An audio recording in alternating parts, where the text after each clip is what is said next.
Hello friends, welcome to my channel. ಎಲ್ಲರೂ ಹೇಗಿದ್ದೀರಿ? ನಾನಿವತ್ತು ನಮ್ಮ ಊರಲ್ಲಿ ಹಬ್ಬ ಇರೋದ್ರಿಂದ ಹಬ್ಬದ ಪ್ರಯುಕ್ತ ವಿಶೇಷ ಪಟ್ನಿ ಅಂತ ಹೇಳಿ ಬೆಳಗಿನ ತಿಂಡಿಗೆ ಕುಜ್ಜೆ ಸಾಂಬಾರು ಮತ್ತು ಅದರ ಜೊತೆಗೆ ಇಡ್ಲಿಯನ್ನು ಮಾಡ್ತಾ ಇರೋದು. ಏನು ಅದರ ಸ್ಪೆಷಲ್ ಹೇಗಿರುತ್ತೆ ಅಂತ ತೋರಿಸ್ತೀನಿ ಬನ್ನಿ. ಹಲಸಿನಕಾಯಿಗೆ ನಮ್ಮ ಕೂರ್ಗ್ ಸೈಡಲ್ಲಿ ಕುಜ್ಜೆ ಅಂತ ಹೇಳ್ತೀವಿ. ಇದು ಇವಾಗ ಸೀಸನ್ ಇರೋದ್ರಿಂದ ತುಂಬ ಮರದಲ್ಲಿ ಕಾಣಸಿಗ್ಬೋದು. ಹಾಗೆ ಇದು ಹಣ್ಣಾಗೋ ಟೈಮ್ ಆಗಲಿಲ್ಲ, ಜೂನ್ ಮಳೆಗಾಲದ ಟೈಮಲ್ಲಿ ಹಣ್ಣು ಆಗುವಂಥದ್ದು. ಇದನ್ನು ಯಾವ ರೀತಿಯಾಗಿ ಕ್ಲೀನ್ ಮಾಡ್ಕೋಬೇಕು ಅಂತ ಹೇಳಿದ್ರೆ, ತುಂಬ ಮಾಯಣ ಇರೋದ್ರಿಂದ ಕತ್ತಿಗೆ ಹಾಗೆ ನಮ್ಮ ಕೈಗೆ ತೆಂಗಿನ ಎಣ್ಣೆನ ಸವರ್ಕೊಂಡು ಈ ರೀತಿಯಾಗಿ ಕ್ಲೀನ್ ಮಾಡ್ಕೋಬೇಕು, ಇಲ್ಲಾಂದರೆ ಕಷ್ಟ ಆಗುತ್ತೆ. ನೋಡಿ, ಈ ರೀತಿಯಾಗಿ ಹಲಸಿನಕಾಯಿ ಎಳೆಯಾಗಿರುವಂಥದ್ದು. ಇದನ್ನು ಸಿಪ್ಪೆ ಬಿಡಿಸ್ಕೊಂಡು ಈ ರೀತಿಯಾಗಿ ನೀಟಾಗಿ ಕಟ್ ಮಾಡ್ಕೋಬೇಕು. ಹಾಗೆ ಅದರ ಬೀಜ ಎಳೆ ಇರೋದ್ರಿಂದ ತುಂಬ ಚೆನ್ನಾಗಿರುತ್ತೆ ತಿನ್ನಲಿಕ್ಕೆ ಅಂತಲೇ ಹೇಳ್ಬೋದು. ಕುಜ್ಜೆ ಸಾಂಬಾರಿಗೆ ಮಸಾಲೆನೂ ಕೂಡ ರುಬ್ಕೊಂಡಿದ್ವಿ. ಇದಕ್ಕೇನೆಲ್ಲ ಹಾಕಿದ್ದೀವಿ ಅಂತ ಹೇಳಿದ್ರೆ, ಮೇಯ್ನಾಗಿ ಕಾಯಿ, ಈರುಳ್ಳಿ, ಸಾಂಬಾರ ಹುಡಿ, ಮೆಣಸಿನ ಹುಡಿ ಮತ್ತು ಸ್ವಲ್ಪ ಕೊತ್ತಂಬರಿ ಸೊಪ್ಪು ಇದಿಷ್ಟನ್ನು ಹಾಕಿ ರುಬ್ಕೊಂಡಿರೋದು. ಹಾಗೆ ಒಂದು ಸೈಡಲ್ಲಿ ಈ ಇಡ್ಲಿ ಹುಯ್ಲಿಕ್ಕೆ ತಟ್ಟೆಯನ್ನು ಕೂಡ ರೆಡಿ ಮಾಡ್ಕೊಂಡಿರೋದು. ಇದಕ್ಕೆ ಒಂದು ಸ್ವಲ್ಪ ತುಪ್ಪವನ್ನು ಸವರ್ಕೊಂಡ್ರೆ ಎಡಗಿಸ್ಲಿಕ್ಕೆ ಈಸಿ ಆಗುತ್ತೆ. ಹಾಗಾಗಿ ನಾವಿಲ್ಲಿ ತುಪ್ಪವನ್ನು ಎಲ್ಲ ತಟ್ಟೆಗೂ ಇದೇ ರೀತಿಯಾಗಿ ಸವರ್ಕೊಂಡ್ವಿ. ಇವಾಗ ಗ್ಯಾಸ್ ಸ್ಟವ್ ಮೇಲೆ ಕಳಸಿಗೆಯನ್ನು ಇಟ್ಟಿದ್ದೀವಿ. ಕಳಸಿಗೆಗೆ ಒಂದು ಸ್ವಲ್ಪ ನೀರನ್ನು ಹಾಕಿದ್ದೀವಿ. ಅದೊಂದು ಸ್ವಲ್ಪ ಬಿಸಿ ಆಗಬೇಕು. ಆ ಬಿಸಿ ಆದ ನಂತರ ಹೊಯ್ದಿರುವ ಇಡ್ಲಿ ತಟ್ಟೆಗಳನ್ನ ಅದಕ್ಕೆ ಇಡುವಂಥದ್ದು. ಹಾಗೆ ಎಲ್ಲ ತಟ್ಟೆಗಳಿಗೆ ಇದೇ ರೀತಿಯಾಗಿ ಸ್ವಲ್ಪನೇ ಬಂಧವನ್ನು ಹಾಕ್ಕೋಬೇಕು. ಯಾಕೆ ಅಂತ ಹೇಳಿದ್ರೆ, ನೀರು ಬಾಯ್ಲ್ ಆಗುವ ಟೈಮಲ್ಲಿ ಏನಾಗುತ್ತೆ, ಎಲ್ಲ ಬಂಧಗಳು ಸ್ಪ್ರೆಡ್ ಆಗಿ ಚೆಲ್ಲಿ ಹೋಗುತ್ತೆ. ಹಾಗಾಗಿ ಈ ರೀತಿ ನೋಡಿಕೊಂಡು ಸ್ವಲ್ಪ ಬಂಧವನ್ನು ಹಾಕ್ಕೋಬೇಕು. ನೋಡಿ, ಇವಾಗ ನೀರು ಕಾದಿದೆ. ಇವಾಗ ಇಡ್ಲಿ ತಟ್ಟೆಗಳನ್ನ ಅದರೊಳಗೆ ನಿಧಾನಕ್ಕೆ ಇಡಬೇಕು. ಸ್ವಲ್ಪ ನೋಡಿಕೊಂಡು ಟೈಟಾಗಿ ಮುಚ್ಚಳನ ಹಾಕಬೇಕು. ಮತ್ತು ಇದೊಂದು 5-6 ವಿಷಲ್ ಆದಾಗ ಗೊತ್ತಾಗುತ್ತೆ ಇಡ್ಲಿ ಬೆಂದಿದೆ ಅಂತ ಹೇಳಿ. ಮತ್ತೊಂದು ಸೈಡಲ್ಲಿ ನಾವು ಕುಕ್ಕರ್ನಲ್ಲಿ ಕಟ್ ಮಾಡಿದ ಕುಜ್ಜೆ ಜೊತೆಗೆ ಒಂದು ಟೊಮೆಟೊ ಮತ್ತು ಬಟಾಣಿ ಕಾಳನ್ನ ಮಿಕ್ಸ್ ಮಾಡಿ ಬೇಯಿಸಿರುವಂಥದ್ದು. ಯಾವ ಕಾಳು ಬೇಕಾದರೆ ಹಾಕೋಬೋದು. ನಾವಿಲ್ಲಿ ಬಟಾಣಿ ಕಾಳನ್ನ ಹಾಕ್ಕೊಂಡಿರೋದು. ಇದ್ರ ಜೊತೆಗೆ ಕಾಳುಗಳನ್ನ ಮಿಕ್ಸ್ ಮಾಡಿದ್ರೆ ಚೆನ್ನಾಗಿರುತ್ತೆ ತಿನ್ನೋಕ್ಕೆ. ನೋಡಿ, ಈ ರೀತಿಯಾಗಿ ಚೆನ್ನಾಗಿ ಬೇಯಬೇಕು. ತುಂಬ ಬೇಯಿಸ್ಕೋಬಾರ್ದು, ಮೆಡ್ಡೆ ಆದರೆ ಚೆನ್ನಾಗಾಗಲ್ಲ. ಇವಾಗ ಬೇಯಿಸಿದ ಕುಜ್ಜೆ ಜೊತೆಗೆ ನಾವು ಆವಾಗಲೇ ರುಬ್ಬಿದ ಮಸಾಲೆಯನ್ನು ನಿಧಾನಕ್ಕೆ ಮಿಕ್ಸ್ ಮಾಡ್ಕೋಬೇಕು. ಇದು ಗ್ರೀನಾಗಿ ಕಾಣುವಂಥದ್ದು ಏನು ಅಂತ ಹೇಳಿದ್ರೆ, ಸ್ವಲ್ಪ ಕೊತ್ತಂಬರಿ ಸೊಪ್ಪು ಮತ್ತು ಪುದೀನ ಸೊಪ್ಪನ್ನು ಹಾಕ್ಕೊಂಡಿರೋದು. ಹಾಗೆ ಇದಕ್ಕೆ ಒಂದು ಸ್ವಲ್ಪ ನೀರನ್ನು ಕೂಡ ಆ್ಯಡ್ ಮಾಡಿಕೊಂಡು ನಿಧಾನಕ್ಕೆ ತಿರುಗಿಸ್ಕೋಬೇಕು.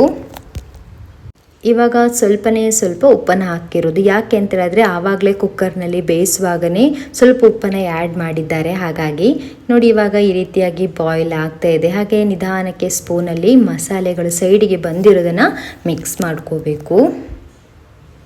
ಇವಾಗ ಕುಜ್ಜೆ ಆ ಮಸಾಲೆ ಜೊತೆಗೆ ಚೆನ್ನಾಗಿ ಬೆಂದಿದೆ. ನಾವೀಗ ಒಗ್ಗರಣೆಗೆ ರೆಡಿ ಮಾಡ್ಕೊಂಡಿದ್ದೀವಿ. ಏನೆಲ್ಲ ಅಂತ ಹೇಳಿದ್ರೆ, ಒಗ್ಗರಣೆ ಸೊಪ್ಪು, ಆಮೇಲೆ ಬೆಳ್ಳುಳ್ಳಿ ಮತ್ತು ಈರುಳ್ಳಿ, ಇದಿಷ್ಟನ್ನು ಒಗ್ಗರಣೆಗೆ ರೆಡಿ ಮಾಡ್ಕೊಂಡಿರೋದು. ಸ್ಟವ್ ಮೇಲೆ ಬಾಣಲಿನ ಇಟ್ಟಿದ್ದೀವಿ. ಬಾಣಲಿ ಕಾದ ನಂತರ ಇದಕ್ಕೆ ಸ್ವಲ್ಪ ಎಣ್ಣೆನೋ ತುಪ್ಪವನ್ನು ಹಾಕೋಬೋದು. ನಾವಿಲ್ಲಿ ತುಪ್ಪವನ್ನು ಹಾಕ್ಕೊತಿದ್ದೀವಿ. ಯಾಕೆ ಅಂತ ಹೇಳಿದ್ರೆ, ನಮ್ಮ ಮನೇಲಿ ತುಪ್ಪ ಮಾಡೋದ್ರಿಂದ ಮತ್ತು ಈ ಒಗ್ಗರಣೆಗೆ ತುಪ್ಪ ಹಾಕಿದ್ರೆ ಚೆನ್ನಾಗಿರುತ್ತೆ ಅಂತಲೇ ಹೇಳ್ಬೋದು. ಹಾಗೆ ಒಂದು ಸ್ವಲ್ಪ ತುಪ್ಪ ಹಾಕ್ಕೊಂಡು, ತುಪ್ಪ ಕಾದ ನಂತರ ಇದಕ್ಕೆ ನೋಡಿಕೊಂಡು ಸಾಸಿವೆನ ಕೂಡ ಹಾಕ್ಕೊಂಡ್ವಿ. ಇವಾಗ ಸ್ವಲ್ಪ ಸಾಸಿವೆ ಕಾದ ನಂತರ ಕಟ್ ಮಾಡಿದ ಈರುಳ್ಳಿ, ಬೆಳ್ಳುಳ್ಳಿ, ಕರಿಬೇವಿನ ಸೊಪ್ಪು ಇವಿಷ್ಟನ್ನು ಚೆನ್ನಾಗಿ ಆ ತುಪ್ಪದ ಜೊತೆಗೆ ಮಿಕ್ಸ್ ಮಾಡ್ಕೊತಾ ಇದ್ದೇವೆ. ಈ ರೀತಿಯಾಗಿ ಚೆನ್ನಾಗಿ ಮಿಕ್ಸ್ ಮಾಡಿಕೊಂಡು ಅದೊಂದು ಸ್ವಲ್ಪ ಕೆಂಪಗೆ ಬರಬೇಕು. ಆವಾಗನೇ ಒಗ್ಗರಣೆಗೆ ಹಾಕಿದ ಕುಜ್ಜೆ ಸಾಂಬಾರು ಚೆನ್ನಾಗಿರುತ್ತೆ.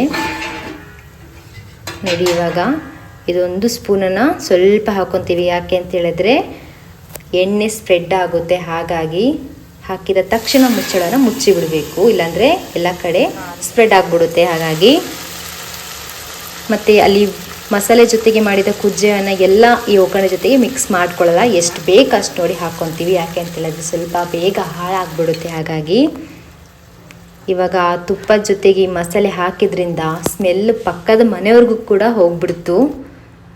ಹಾಗೆ ಒಂದು ಸೈಡಲ್ಲಿ ಇವಾಗ ಇಡ್ಲಿನ ಬೇಯಲಿಕ್ಕಿಟ್ಟಿದ್ದು ಕೂಡ ಬೆಂದಾಗಿದೆ. ನೋಡಿ, ತುಂಬ ಚೆನ್ನಾಗಾಗಿದೆ, ಸ್ಮೂತ್ ಆಗಿದೆ, ಎಳಗಿಸ್ಲಿಕ್ಕೂ ಕೂಡ ಈಸಿ. ಹಾಗೆ ಎಲ್ಲ ಇಡ್ಲಿ ತಟ್ಟೆಗಳನ್ನ ಬಿಡಿ ಬಿಡಿಯಾಗಿ ಗಾಳಿ ಆರಲಿಕ್ಕೆ ಇಡ್ತೀವಿ. ಬಿಸಿ ಬಿಸಿಯಾಗಿ ಹಿಟ್ಟನ್ನು ಎಳಗಿಸ್ಲಿಕ್ಕೆ ಈಸಿ, ಮತ್ತು ತುಂಬ ತಣ್ಣಗಾದ್ರೂ ಕಷ್ಟನೇ, ಅಲ್ಲೇ ಅಂಟ್ಕೊಬಿಡುತ್ತೆ. ಸ್ವಲ್ಪ ಬಿಸಿ ಇರುವಾಗಲೇ ಎಳಗಿಸ್ಕೋಬೇಕು. ನೋಡಿ ಎಷ್ಟು ಚೆನ್ನಾಗಿ ಈಸಿಯಾಗಿ ಎಳಕ್ಕಿ ಬರ್ತಾ ಇದೆ. ಅದಕ್ಕೆ ಒಂದು ಸ್ವಲ್ಪ ತುಪ್ಪನೋ ಎಣ್ಣೆನೋ ಮುಂಚೆನೇ ಹಾಕೋಬೇಕು. ಹಾಗೆ ಎಲ್ಲ ಇಡ್ಲಿ ತಟ್ಟೆಗಳಿರುವ ಹಿಟ್ಟುಗಳನ್ನ ಇದೇ ರೀತಿಯಾಗಿ ಎಳಗಿಸ್ಕೊಂಡ್ವಿ. ಹಾಗೆ ಬೆಳಗಿನ ತಿಂಡಿಗೆ ಇಡ್ಲಿ ಮತ್ತು ಕುಜ್ಜೆ ಸಾಂಬಾರು ರೆಡಿ ಆಗಿದೆ. ಸ್ಮೆಲ್ ಕೂಡ ಘಮ್ ಅಂತ ಬರ್ತಾ ಇದೆ. ನಾನು ಕೂಡ ಟೇಸ್ಟ್ ಮಾಡಿ ನೋಡಿದೆ, ತುಂಬ ಸಖತ್ತಾಗಿದೆ. ನಮ್ಮ ಕೊಡಗಿನ ಸೈಡಲ್ಲಿ ಊರುಗಳಲ್ಲಿ ಹಬ್ಬದ ಟೈಮಲ್ಲಿ ಪಟ್ನಿ ಅಂತ ಹೇಳಿ ಕುಜ್ಜೆ ಮತ್ತು ಅದಕ್ಕೆ ಇಡ್ಲಿನೋ ದೋಸೆನೋ ಮಾಡಿ ಬೆಳಗಿನ ತಿಂಡಿಗೆ ತಿನ್ನುವಂಥದ್ದು. ಇದು ನಮ್ಮ ಕೊಡಗಿನ ಊರಿನ ಹಬ್ಬದ ವಿಶೇಷ ಅಂತಲೇ ಹೇಳ್ಬೋದು. ವರ್ಷಕ್ಕೊಮ್ಮೆ ಈ ರೀತಿಯಾಗಿ ಮಾಡಿ ತಿನ್ನುವಂಥದ್ದು. ನಿಮಗೆ ನಮ್ಮಮ್ಮ ಮಾಡಿರೋ ಇಡ್ಲಿ ಮತ್ತು ಕುಜ್ಜೆ ಸಾಂಬಾರು ಇಷ್ಟ ಆಯಿತು ಅಂತ ಅಂದ್ಕೊತೀನಿ. ಇದಿಷ್ಟು ಇವತ್ತಿನ ವಿಡಿಯೋ. ನಾನು ನೆಕ್ಸ್ಟ್ ವಿಡಿಯೋದೊಂದಿಗೆ ನಿಮ್ಮನ್ನ ಮೀಟ್ ಮಾಡ್ತೀನಿ. ಓಕೆ ಫ್ರೆಂಡ್ಸ್, ಬಾಯ್.